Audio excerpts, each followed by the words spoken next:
Parmi les 30 millions de dossiers militaires conservés à la caserne Bernadotte de Pau, la lieutenant-colonel Abadi et ses services ont décidé de mettre en valeur, dans une exposition, une quinzaine de parcours exceptionnels, ceux de parachutistes français intégrés au fameux SAS, les tout premiers commandos, et qui ont notamment sauté sur la France au moment du débarquement en juin 1944. Ils se sont engagés, je pense, avec toute la vaillance de leur âge, sans vraiment avoir conscience de ce qui allait les attendre. C'est fascinant en fait, à la fois poignant, très humain et très révélateur au travers des histoires individuelles et des parcours vraiment valeureux des hommes et des femmes qui ont vraiment fait l'histoire de France au travers de leur histoire individuelle.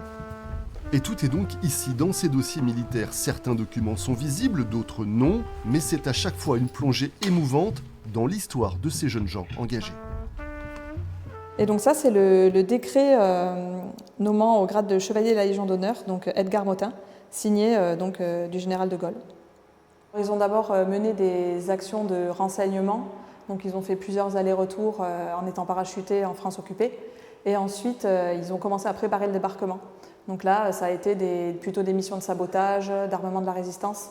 Et ensuite, la veille du jour J, aller détruire les voies de communication, bloquer les chemins d'accès pour bloquer pas moins de 150 000 Allemands qui refluaient vers le front de Normandie.